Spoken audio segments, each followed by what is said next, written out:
আপাতত কাটিং শুরু হয়েছে। এটা হচ্ছে চাইনিজ পাতা, এখানে আছে গাজর, এখানে আছে টমেটো, এখানে আছে ফুলকপি, এখানে আছে চিচিঙ্গা, এখানে আছে বটবটি, এখানে আছে চাল কুমড়া জালি, এখানে আছে পেঁপে, এখানে আছে গাজর, এখানে রসুন, এখানে পেঁয়াজ, এখানে পেঁপে প্লাস গাজর। আরেকটু গাজর দিলে ভালো হতো।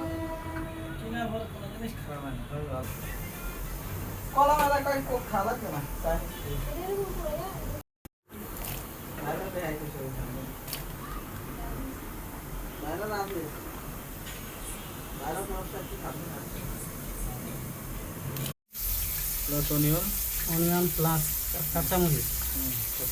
কাঁচামরিচটা ফেরে নিতে হয় মাঝখান দিয়ে, ডালটা সেটে সুবিধা হয়। তারপরে লগা শুকনো কর্নফ্লাওয়ার, শুকনো কর্নফ্লাওয়ার দিয়ে মেখে রাখলে টেস্টটা সুন্দর হয়। একটু ডিম, তারপরে মাখাইতে হয় সুন্দর করে মাখায় নিতে হয়।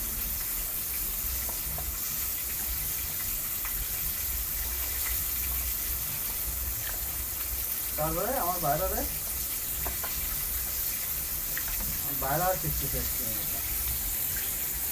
এটা কিছু সময়ের জন্য রাখতে হবে। চিকেন চিলি অনিয়ন মেরিনেটের জন্য কত 10 মিনিট না? 10-15 মিনিট। একটা সুন্দর কালার এসে সবজি পরিমাণ মতো। এরপরে রসুন কুচি, হালকা বাদামি সিদ্ধ করে রাখা সবজি।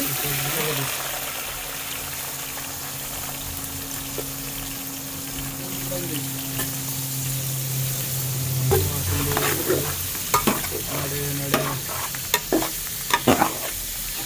ভালো করে মাখিয়ে নিতে হবে।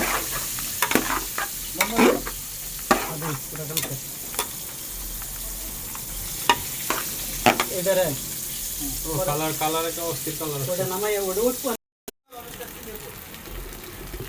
দেওয়ার পরিমাণ তো লবণ, তারপর হলো চিকেন পাউডার অথবা টেস্টি সল্ট দিতে হবে।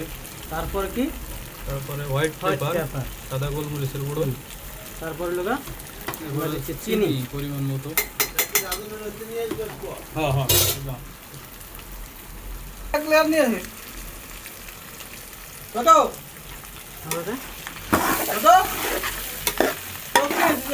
লবণ, চিনি। আজকে কিন্তু আমরা টেস্টি সল মুক্ত খাবার খাচ্ছি। আমাদের মানব দেওয়ার জন্য টেস্টি সল প্রচুর আকারে ক্ষতিকর। তো আমরা কি করতেছি আজকে?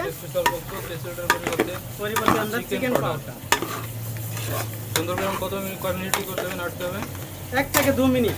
তারপরে একটু কি আবার একটু থেমে থেমে নাড়তে হবে, এরকম 1 থেকে 2 মিনিট।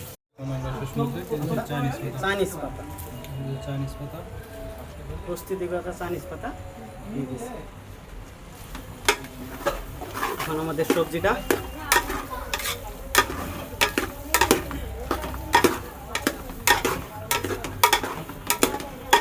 এখন কয় মিনিট রাখতে হবে?